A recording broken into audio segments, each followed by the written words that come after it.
আসসালামু আলাইকুম।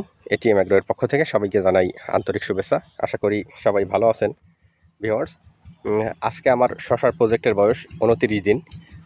গত মাসের ১৮ তারিখে বীজ রোপণ করেছিলাম। মাশাআল্লাহ গাছের গ্রোথ অনেক ভালো, ফলও চলে আসছে। ফল মাশাআল্লাহ অনেক টেকাও দেখা যাচ্ছে। গতকালকে আপনাদের একটা ভিডিওর মাধ্যমে দেখিয়েছিলাম যে আমার এখানে গত এক সপ্তাহ না থাকার কারণে বেশ অনেক গাছেই রোগ অ্যাটাক করছে। ছত্রাক এবং পোকার আক্রমণ খুব বেশি ছিল। গতকালকে আমি কিছু স্প্রে করেছিলাম, যেটা আপনাদের ভিডিওর মাধ্যমে দেখিয়েছি। আজকে মাশাআল্লাহ গাছের এই যে নতুন যে পাতাগুলো বের হয়েছে, এগুলা পাতা একদমই সতেজ, খুবই ভালো, খুব ভালো অবস্থাতে গাছ এখন আছে। হয়তোবা আজকে বা কালকে আরেকটা স্প্রে করবো ইনশাআল্লাহ।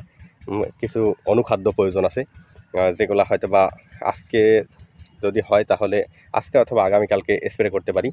সেটা আপনাদের দেখানোর চেষ্টা করব কি কী স্প্রে করি। এখন গতকাল রাতের থেকেই আমার এখানে প্রচুর পরিমাণে বৃষ্টি, একদম একটু আগ পর্যন্ত বৃষ্টি ছিল। বৃষ্টির পানি আমি একদমই বের করে দিয়েছি, ড্রেনে হালকা পানি আছে। এখন সারা বাংলাদেশেই প্রায় বৃষ্টি হচ্ছে। আপনাদের ওখানে যদি বৃষ্টি হয়ে থাকে তাহলে অবশ্যই আপনি চেষ্টা করবেন যেন আপনার শশার জমিতে কোনো প্রকার পানি আটকে না থাকে। যদি পানি আটকে থাকে সেক্ষেত্রে শেকড় পচন ধরার একটা সম্ভাবনা থাকে। আর যদি পচন একবার ধরে যায় তাহলে আপনি কিন্তু সেটা থেকে আপনার গাছকে রক্ষা করতে পারবেন না। এছাড়া বৃষ্টি পরবর্তী সময়ে আমাদের বেশ কিছু করণীয় থাকে শশা চাষিদের। যেমন বৃষ্টির পরপরই আপনাকে একটা ছত্রাকনাশক স্প্রে করতে হবে, যেন ছত্রাকটা আক্রমণ করতে না পারে, বা গাছের গোড়াসহ ভিজিয়ে দেবেন যাতে গাছের গোড়ায় পচন না ধরে। আর পোকার আক্রমণটা এই সময় একটু বেশি দেখা যায়, বিশেষ করে পাতা খেকো যে পোকাটা পাতা খেয়ে ফেলে, ডগা ছিদ্র করে, ডগার এই যে এখানে ডগা নষ্ট করে ফেলে। এগুলা দিকে লক্ষ্য রাখবেন। বিশেষ করে ফল যখন ধরা শুরু হয় তখন অবশ্যই আপনারা স্প্রে করার ক্ষেত্রে সতর্ক থাকবেন।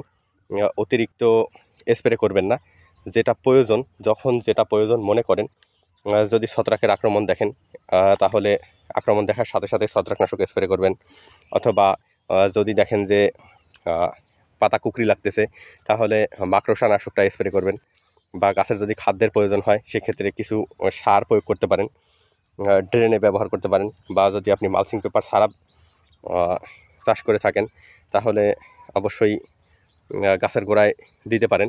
তবে গাছের গোড়ায় দেওয়ার ক্ষেত্রে একটু সাবধানতা অবলম্বন করবেন, যেন অতিরিক্ত সার না পড়ে যায়। অতিরিক্ত সার যদি পড়ে সেক্ষেত্রে দেখা যাবে গাছের গোড়ায় পচন লাগারও একটা সম্ভাবনা থাকে সারের, রাসায়নিক সারের ব্যবহারের কারণে।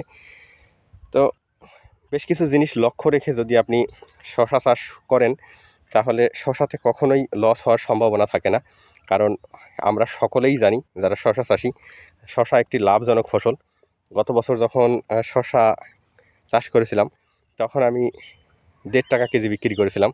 ১.৫ টাকা কেজি বিক্রি করার ফলেও তারপরেও তেমন একটা লস হয় নাই, মোটামুটি খরচ সহ উঠে আসছে। হয়তোবা যেটা নিজে পরিশ্রম করছি পরিশ্রমটা বিফলে গেছে, কিন্তু খরচটা উঠে আসছে। আর শশা যদি আপনি ৫০০ টাকা মন বিক্রি করতে পারেন তাহলে আমার মনে হয় যে শশাতে মোটামুটি ভালো লাভ আসা সম্ভব। বর্তমানে বাজার কম, আমার এখানে ৪৫০-৫০০ টাকা মন চলতেছে। তারপরেও আমার কাছে মনে হয় না যে খারাপ, কারণ ৫০০ টাকা ৪৫০-৫০০ টাকা মন মোটামুটি ভালো বাজার। আর এই সময়টাতে শশা প্রচুর পরিমাণে ধরে। আপনারা গাছের অবস্থা যদি দেখেন, আজকে গাছের বয়স ২৯ দিন, ২৯ দিনেই গাছের অবস্থা দেখেন, ২৯ দিনেই একদম মাথা ভরে গেছে গাছে। তো এই সময়ে ফলন, অতিরিক্ত ফলন হয়, যেটা শীতকালে দেখা যায় খুবই কম। শীতকালে ফলন কম হয়, সেটাও আমরা সবাই জানি যারা শশা চাষ করি। শীতকালে বাজার ৫০০ টাকার ওপরে থাকাটাই মনে হয় ভালো। ৫০০ টাকার নিচে আসলে সেক্ষেত্রে লস হওয়ার একটা সম্ভাবনা থাকে।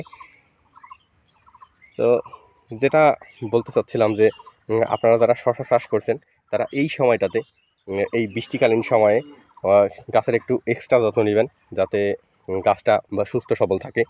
আর যদি গাছ সুস্থ সবল রাখতে পারেন বিশেষ করে এই সময়টাতে, তাহলে ভালো একটা বাজার হওয়ার সম্ভাবনা থাকবে। কারণ অধিকাংশ চাষি এই সময়ে নিজেদের গাছের ভালো অবস্থা ধরে রাখতে পারে না, যার কারণে দেখা যায় যে গাছ মারা যায়। আর গাছ মারা গেলে তখন যখন ফলন কম ওঠে বা গাছ মারা যায়, ওই সময়টাতে বাজার ভালো থাকে। গত বছর আমি এই সময়ে যখন শশা বিক্রি করেছিলাম, তখন ১৬০০ থেকে ১৮০০ টাকা মন আমার এখানে বাজার ছিল। তো ১৮০০-২০০০ টাকা এরকম বাজার থাকেই টোটালি এই সময়টাতে, এই বৃষ্টিকালীন সময়ে। তো অবশ্যই আপনি আপনার প্রজেক্টের যত্ন ভালো মতো নেবেন, অবশ্যই লাভবান হবেন। আসসালামু আলাইকুম ওয়া রাহমাতুল্লাহ।